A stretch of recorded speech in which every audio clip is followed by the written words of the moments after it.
Good morning, everyone. I'm Alexandria Cullen, and I'm here with Taylor and Noah Schindler, the new president and vice president of ASCSU, excuse me. Welcome in, guys. Thank you. Hi, thank you so much for having us. Yeah, absolutely. So I know in the debate you guys didn't have a lot of time to answer questions, so feel free to just answer however you'd like and take your time. To start off, I kind of want to get into your backstory. Tell us a little bit about you. Yeah, absolutely. Thank you so much for having us today. We're really excited that we get to talk with you all about our plans. So my name is Hannah Taylor. I'm from Pueblo West, Colorado. I'm a senior this year. I'm a triple major in history, German, and political science. I got involved in ASCSU my sophomore year. I was the Deputy Director of Governmental Affairs and sat on the Student Peer Review Board. I kind of took a year off last year and then went back into it to run for president with Noah. So if Noah wants to get in a little bit about his backstory. Of course, yeah. I'm actually going to start a little bit further back and kind of touch on how I ended up coming to CSU. When I was 16, I had a major skiing accident that left me in a wheelchair for a very long time.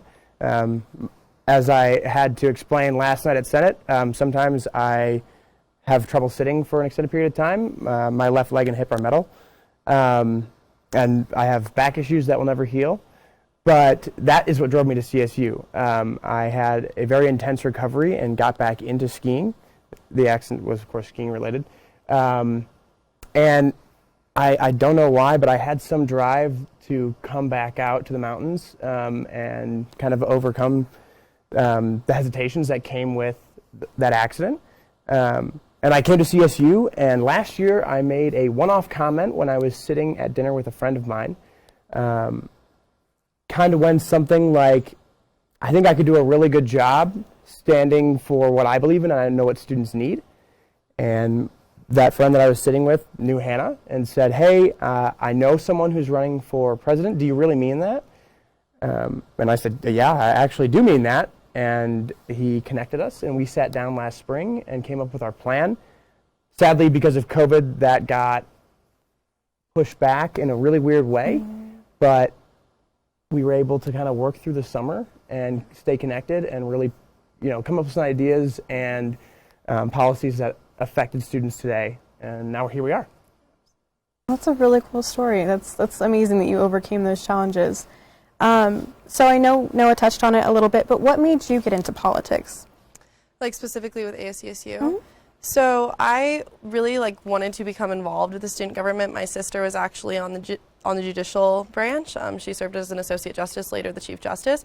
And I really got to see, I was lucky enough to have the personal connection with my sister to know what ASCSU was. But when I found out what ASCSU was capable of, what opportunities were there for students, that really led me to getting involved. And so I originally applied for an associate justice position my first year, didn't get it, but then I worked to try to get involved in other areas. And when the application, the fall of 2018, I believe, came out for governmental affairs, I immediately applied and was super excited to be able to get involved. I think that I have an interest in political science, and that's why it's one of my majors.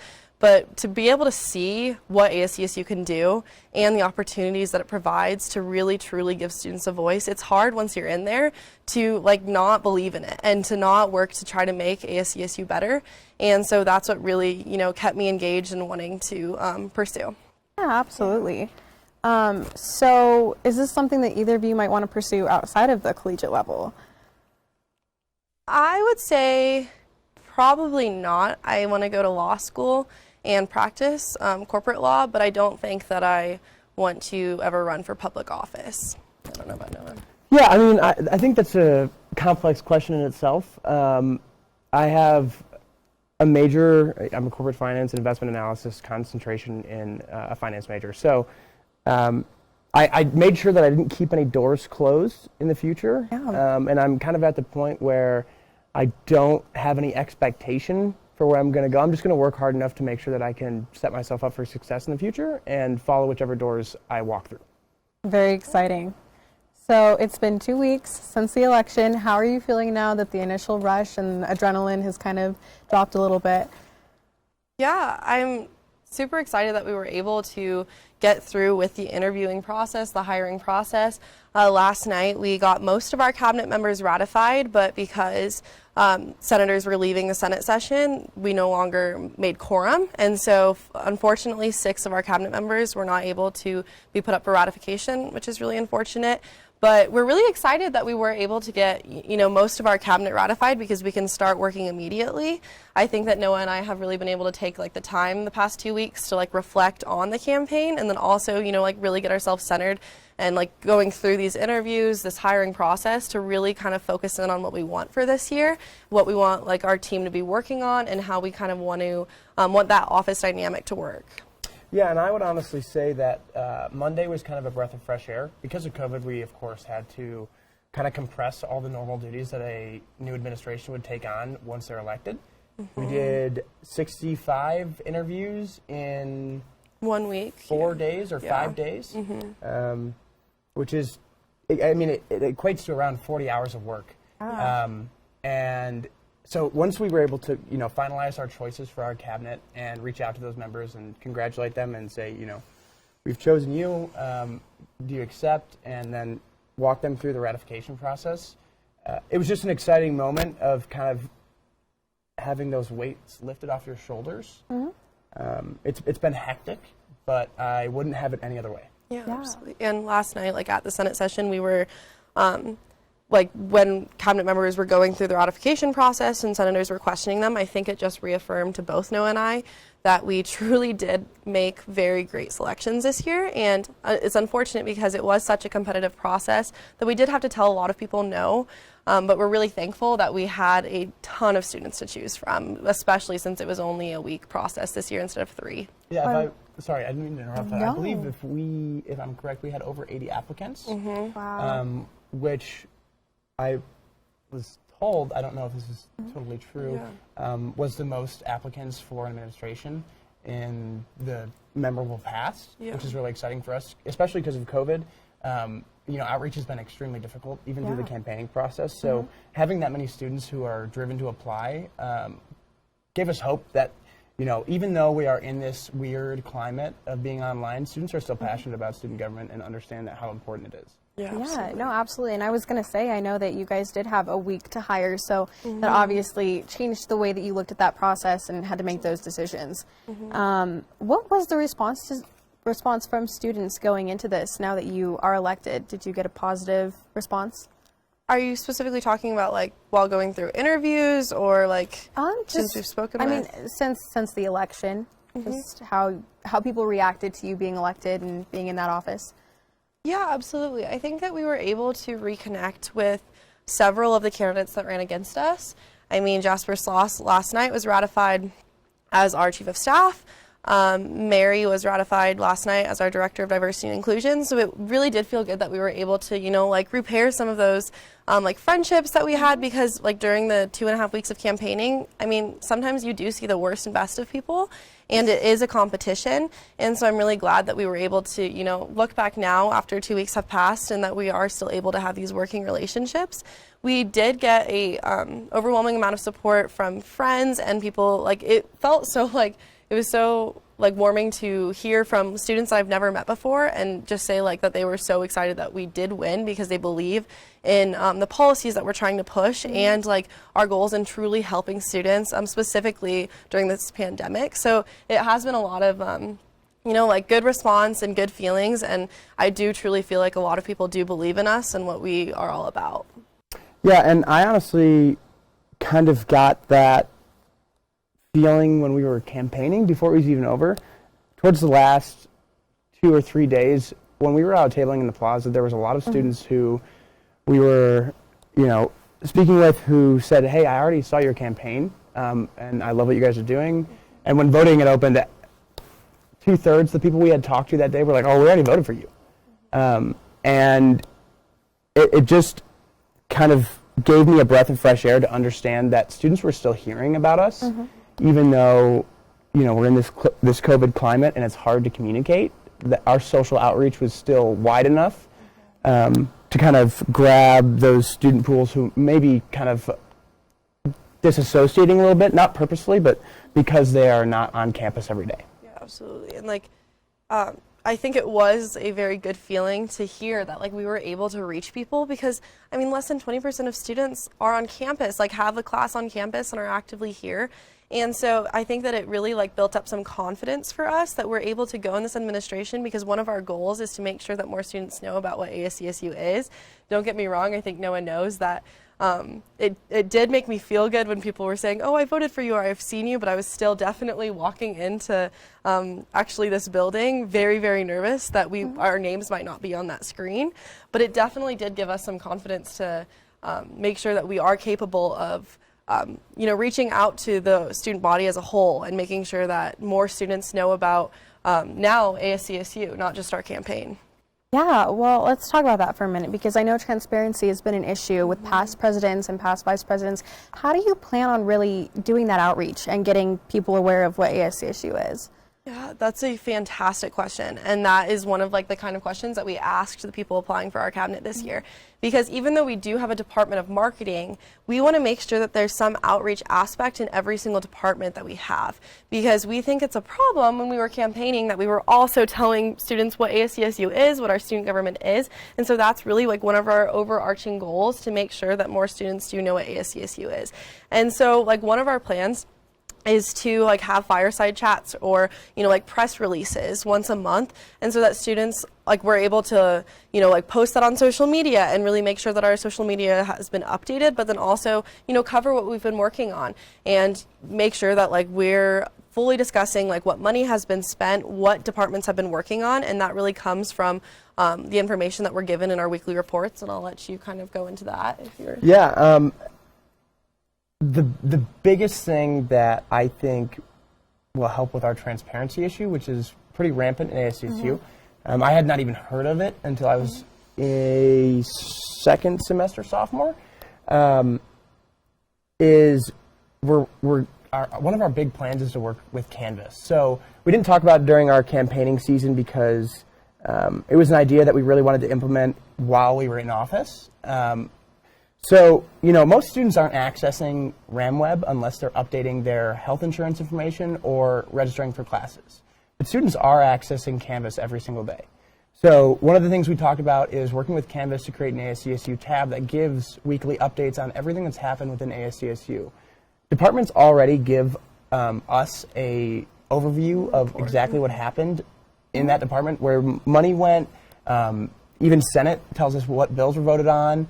And we want to kind of give students that one-click access that they're already seeing to understand what ASCSU is, and work with adult learners and veterans, as well as RAs in dorms.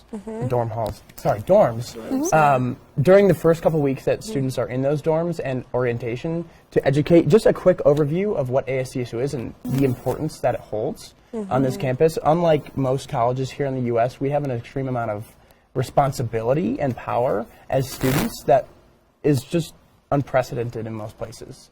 And the importance there is huge. So without students actually being active in the voice, we can't correctly represent them. So any outreach that we can do is extremely important. Yeah. So like just to give an overarching plan of goals that we have. So we want to expand the social media and make sure that like so many students don't even know that we have a Twitter. I didn't even know we had a Twitter until I started working in ASCSU. So we want to make sure all social media is updated and expand outreach through that. We want to release either a press conference or a fireside chat monthly. We want to release all of those reports, the weekly reports that we're given. And as Noah talked about, those reports should go on what we're hoping to make a Canvas page on each student's Canvas account, and that idea was developed as we were campaigning, because I feel like every single day we realized more and more how important it is that more students know what ASCSU is. So those are our 4, wouldn't you say, overarching goals of this year. Yep. Great. Okay, that helps a bunch. So now that you're in these positions, you talk about outreach. What are you going to do to kind of implement different policies and different things that you want to go about doing in your campaign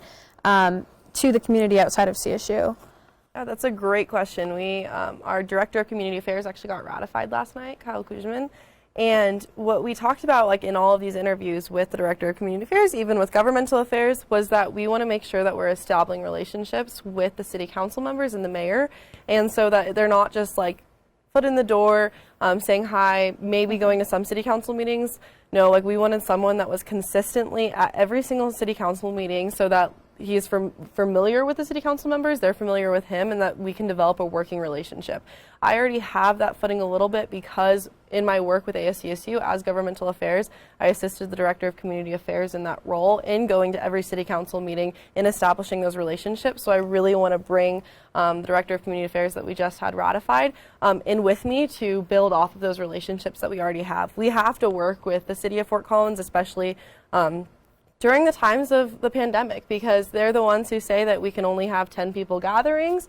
We really want to work with them to see if we can expand that, because to do different outdoor events, because we definitely recognize that there's a lack of connectedness that students feel to the university, and so we really want to try to bridge that gap in any way that we can, and we know that we need to work with those city officials in order to do it, along with fulfilling our campaign platforms such as U+2, and also creating alternative methods of transportation that are accessible and affordable for students.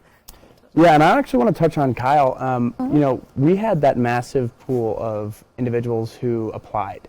That gave us an extreme opportunity to hire overqualified individuals. Kyle is one of those individuals. He is a service member who deals with much higher up individuals within his branch and has to create and maintain relationships with them. In that experience, he will thrive in city council as well as meetings with administration here, or even on a larger scale if Polis wants to meet or something like that. I mean, he is an individual who can thrive and really just make the best out of the position and communicate where we stand as an administration. Yeah, and he's just very consistent with his efforts. We see him as someone that won't stop until, you know, like they're willing to work with us. Because we really needed someone who is going to be consistent and persistent in still attending those meetings and making sure that even if they say, I don't know if this will work, that it'll be like, okay, well then how about this? And we also got our Deputy Director of Governmental Affairs ratified, Jesse, who he's a graduate student. He's in a PhD program here at CSU, and he actually has years of experience lobbying, working with lobbyists, and so we think that they will be a great pair to really work off one another's strengths to make sure that we're getting some stuff done this year with the city. Well, that'll be super fascinating to see, and I think it's important because obviously CSU impacts so much just in the community, and so bridging that gap and making sure we have those connections is very important. So you did talk a little bit about your plans. Which one do you want to dive into first as far as policies go? I think the immediate one is, without a doubt, COVID relief. I think that students are absolutely struggling this year, which is not being addressed as much as it should.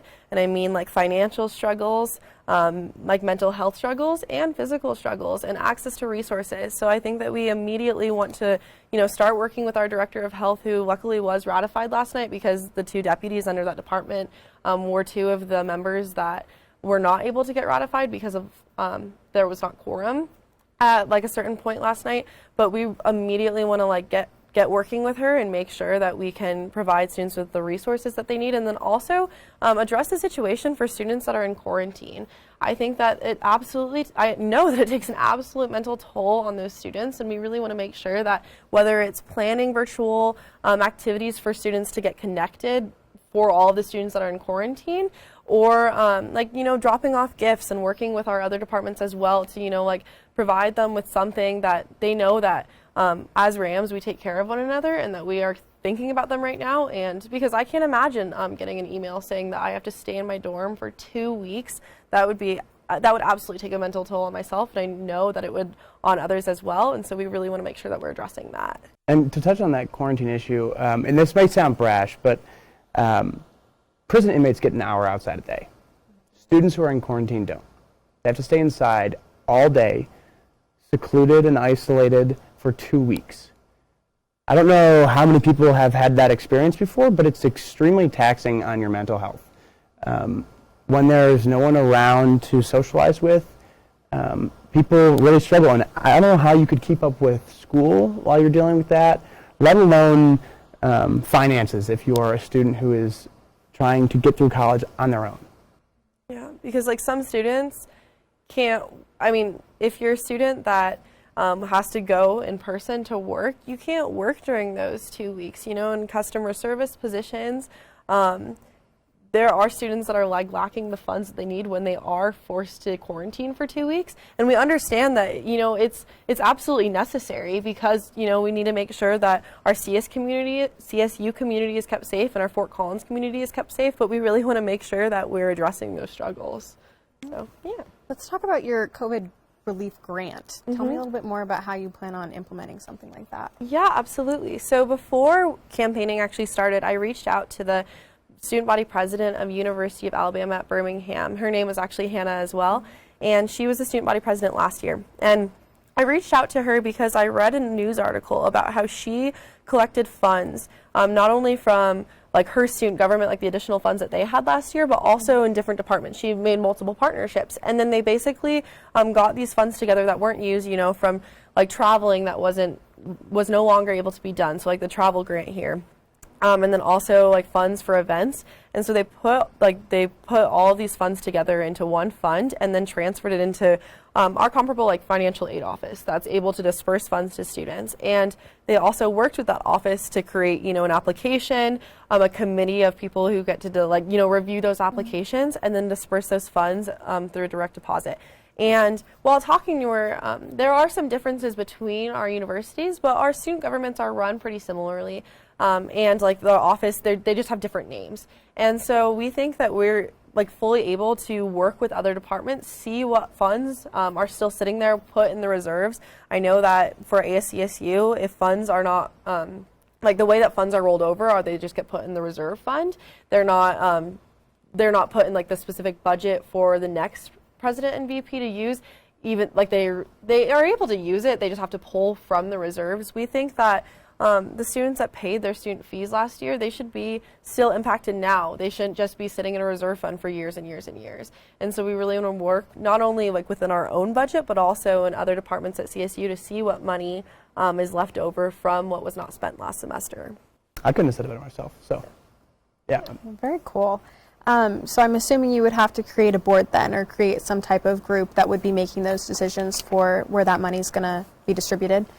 Well, as Hannah said, that would be distributed to the financial aid office, and they would administer the funds just like they do for other scholarships and yeah, exactly. Sure. So that would be on our administration here because they already have the experience in that, and we think that creating a student board to do that could bring up some issues, and we don't think that it is our place to decide who gets funds. Everyone should have an equal opportunity application process, just like we do for scholarships. Yeah, we think there's like a conflict of interest there of students choosing which students get like access to these funds, but we really want to be hands-on with this office, and like if throughout going through like creating this fund and then also working towards the application process and this committee, we definitely want to be hands-on and saying like it's really important to us that there is an equal opportunity access for students with those funds. We got a lot of questions during campaigning because like I like to compare it to the CARES Act just because there was like a simple application process and then submitted for review and then those funds were dispersed.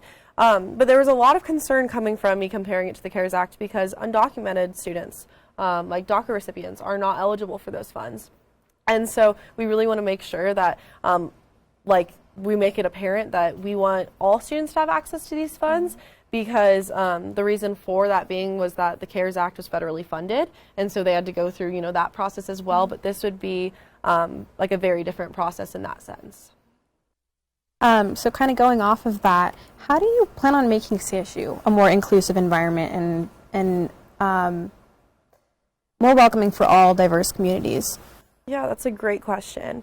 I think that has definitely been top of mind the past couple of weeks, and you know, what do we do differently than other administrations? Because obviously something is not working, because we definitely have a problem on this campus within our organization, unfortunately, that people don't feel like this is an inclusive environment and that not everyone feels like their voice is adequately heard. And so we really do want to work to improve that environment. And the way that we start is internal. We need to make sure that our organization that we're working in first is creating that environment that all students feel welcome and that they feel like their voice can be heard. And we started that with the way that we sent out applications.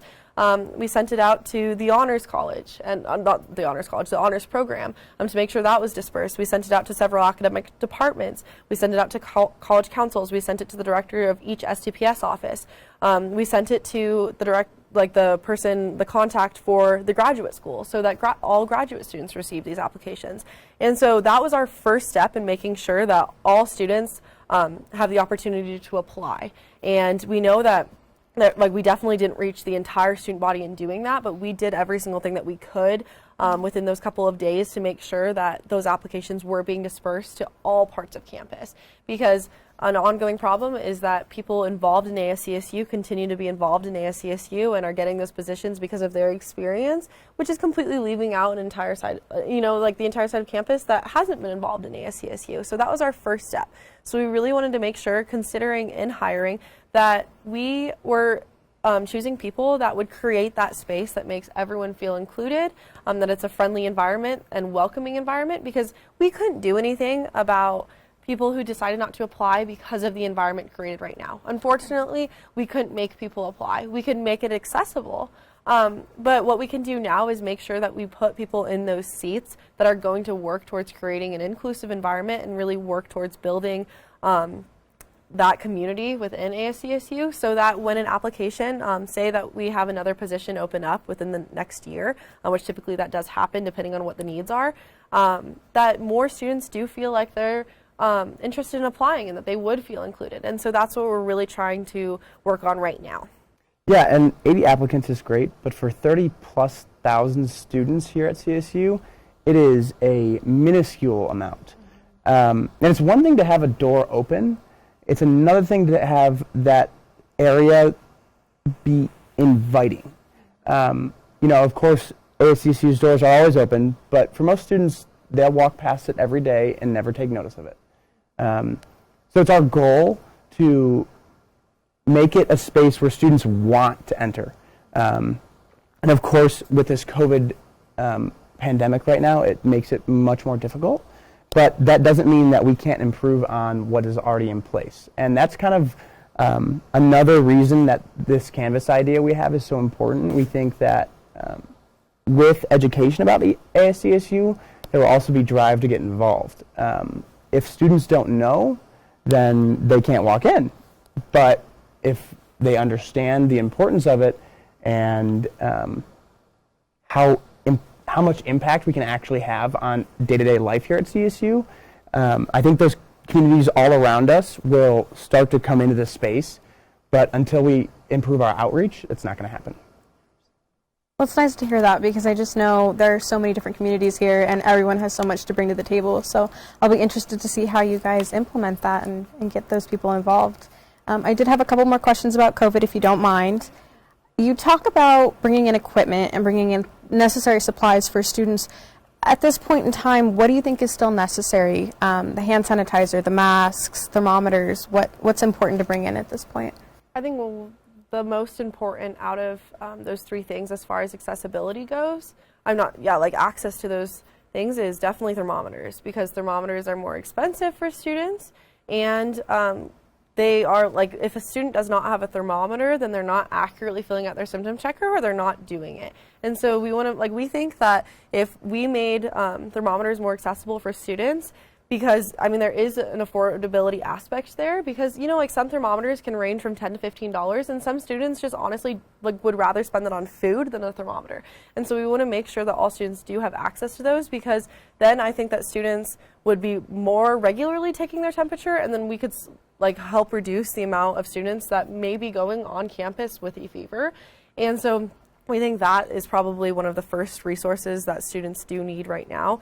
And masks, I know that the Laurie Student Center started handing out masks. ASCSU has already started handing out masks to students that need them. We want to continue that, because we still think, even though there are now, as the few weeks have developed, that more other places have also been given access to masks, we still think that it's really important, and hand sanitizer. And also something that we didn't talk about during the campaign, but an idea of our new Director of Health, Gabby Brown, like we haven't even talked about that, like students in like suite style dorms don't, like they have to provide their own soap, like hand soap, antibacterial soap, and we think that especially for the students that are in quarantine or living in dorms should have access to affordable soap, or that we should be giving that for students that need it. And so that's another one that we've talked about doing now. Yeah, and as far as relevance goes, it's going to be a top priority for us until the symptom checker is no longer required by the school to access campus. Until that point, it is a top priority for every student because you paid to go on campus. You pay to come to CSU. And as far as masks and thermometers go, as long as those are required for the symptom checker, they will be a top priority for us. Yeah, and we think that, I just lost my train of thought. Oh, thermometers. Okay. Oh, yeah, so the university is having a hard enough time in getting students to fill out their accurate symptom checker and like keep holding students accountable for doing that, because there's no process in which they can, track that with every single student that's on campus or in a classroom. But so we think that it's an incentive to fill out that symptom checker if we're making these resources more available for students. For sure. Let's talk a little bit about your housing initiative. I know that's a big issue. The U+2 system, that's been something so many people in the past have been talking about. How do you plan on changing it this year? What is going to make your campaign, or what is going to make your policies just put it together? Yeah, absolutely. So like we ran on 2 housing platforms. One's U+2 and then one's an accountability system on our website to make sure that like it'll be a review system so that only students can fill it out and hold apartment complexes accountable, but I can let you talk about that in a second. But for U+2 specifically, we think now more than ever, because of the pandemic, students do need access to affordable housing in Fort Collins, and U+2 is a barrier in providing students with that. And I know that it has been a platform that campaigns have run on for the past decade. But we really think that because I have worked with City Council on this specific issue, one of the last things I did as Deputy Director of Governmental Affairs was plan a panel in the Laurie Student Center where we asked questions to each City Council member and the mayor on exactly where they stand on U+2. And we got really, really close under Siren Sullivan. That was the first priority of that administration. I know that it was a first priority under Sidoriak as well. And so as long as we learn from the previous administrations but keep that consistency up, because I mean we already have a short term, which is a disadvantage, but we really need to make sure that we're being even more consistent with our efforts, because it's that lack of consistency that really stops change from actually happening. Last year, I think that if there was a continued consistency from the Siren Sullivan administration, then we'd be a lot closer than we are walking into it right now. But I think that, during the Siren Sullivan administration, we got the mayor to say that he is, right-sized housing does make sense. Originally, the topic of conversation was moving U+2 to Me+3. So, there'd be 4 occupants allowed per household. But the more we talk to these city council members and the mayor, it doesn't make sense that we would move U+2 to Me+3 when there are a ton of houses in Fort Collins and near campus that have 5 bedrooms. And so right-size housing is what Noah and I ran off of, because it makes more sense economically for the housing market and for affordability for CSU students to have more access to providing students with houses in 5 bedrooms that 5 students can live in those houses. And so we really want to work to push that, because we already know that, some city council members are in favor of it, some of them are adamantly against it, but some of them are right in the middle, and the mayor has already said that, he can see why right-sized housing makes sense and is willing to work with us. And so that's kind of our approach walking into it. Yeah, and we really did set ourselves up for success with Kyle being our Director of Community Affairs. I don't know why I'm thinking I'm saying that wrong, but we did set ourselves up for success. But in all reality, like she said, our housing initiative was more than just U+2, because we wanted to give students something that was extremely tangible to them. U+2 has been continued work, and we hope that we can be the administration to do that, and we're going to work as hard as we can to do that. But we didn't want to make promises that we couldn't necessarily fulfill. So we ran off the accountable and accessible off-campus housing idea. A lot of off-campus apartment complexes and condos around CSU have made false promises. They've overpromised and underdelivered when it comes to what they promised for amenities. So we wanted to create a housing review system for ASCSU on our website. Unlike Yelp, this will require your RAM ID to give an honest review, but this will allow students who are currently living in those apartment complexes to share their honest opinion on where they live, where they felt they were contractually lied to, and all the things that go along with that. And then students who will be moving into those housing units can access those reviews. And unlike Yelp, this will prevent building managers and owners from giving tenants, what's the word I'm looking for? False reviews? No, yeah, well, incentivizing false reviews. Yeah. So a lot of times they'll give them an incentive of, we'll prorate your rent for the month if you go on Yelp and give us a 5-star review. This will completely eliminate that and allow students to actually understand what they're walking into before they are contractually obligated to live there. I think it'll personally help because just given that, CSU and students living on and off campus have to create those connections with our community outside of that, it'll be interesting to see how it works out. Let's talk a little bit about transportation. I see that you guys are planning on adding a certain type of transportation that includes e-scooters, bird scooters. Let's talk about that. Yeah, so the reason for us running on expanding transportation with bird scooters is because we know that there have been previous years where parking is an issue on campus. Not all students have a car, so we thought that we would not only talk about parking and how it's different for this year, but then also scooters. A lot of students seem to be really liking that bird scooters are here, and that we think that that's a way for us to create an affordable, accessible method of transportation for students. And we've also, since campaigning and being put into office, we've also thought about that idea for bikes. I know that Pace Bikes is no longer around in Fort Collins because of the complications because of the pandemic, but we think that it would also be great to not only work with the scooter company Bird, but some bike rental company to provide accessible and affordable rides for students as well. We do need to work with the city on these matters because they have currently a contract with the scooter company Bird, and then they also have contracts with several bike renting companies. I'm pretty sure they had a contract with the Pace Bike company, and so we really need to make sure that we do have those relationships before we start working on the contracts that they have with these companies.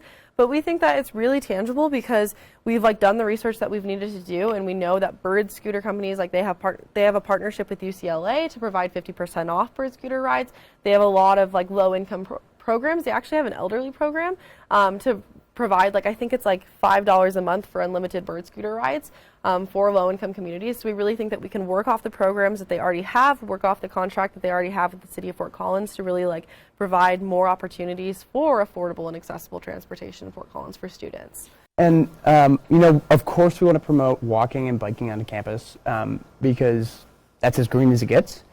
But our real reason for wanting to make this tangible is with bus capacity limits, some of our students here in our CSU community who need to come on campus can only use a bus.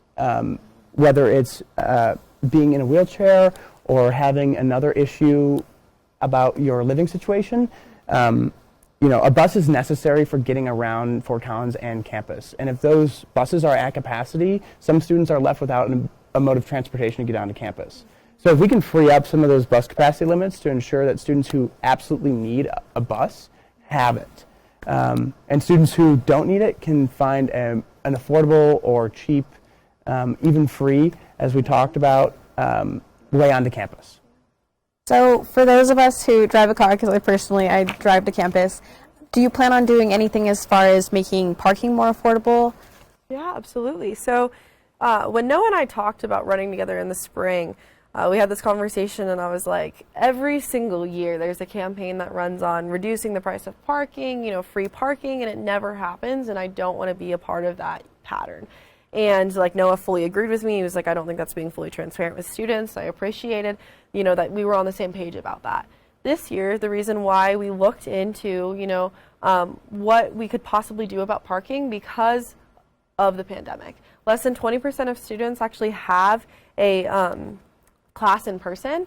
And so typically, like when parking services says that they can't reduce the price of parking, it's because the demand's too high, there's too many students, not enough parking spots. We need to make sure that, like we rank the price up to fit the demand.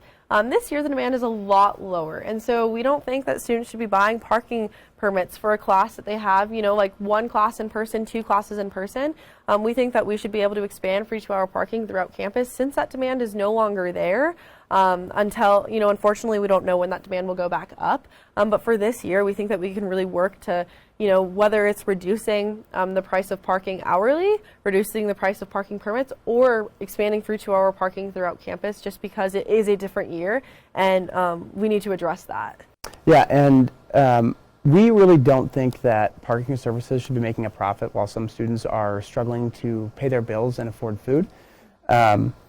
Which is why we really wanted to hit home on the expanding free 2-hour parking. The business school has it currently, and we think that the school could work with us to convert. We're not trying to build new parking lots. We like the green here at CSU, and we definitely don't want to ruin any of that. We want to convert some of those spots that are parking pass spots into the free 2-hour parking areas that the business school has. So whether it's 10 spots in the LSC parking lot or 10 spots near the stadium.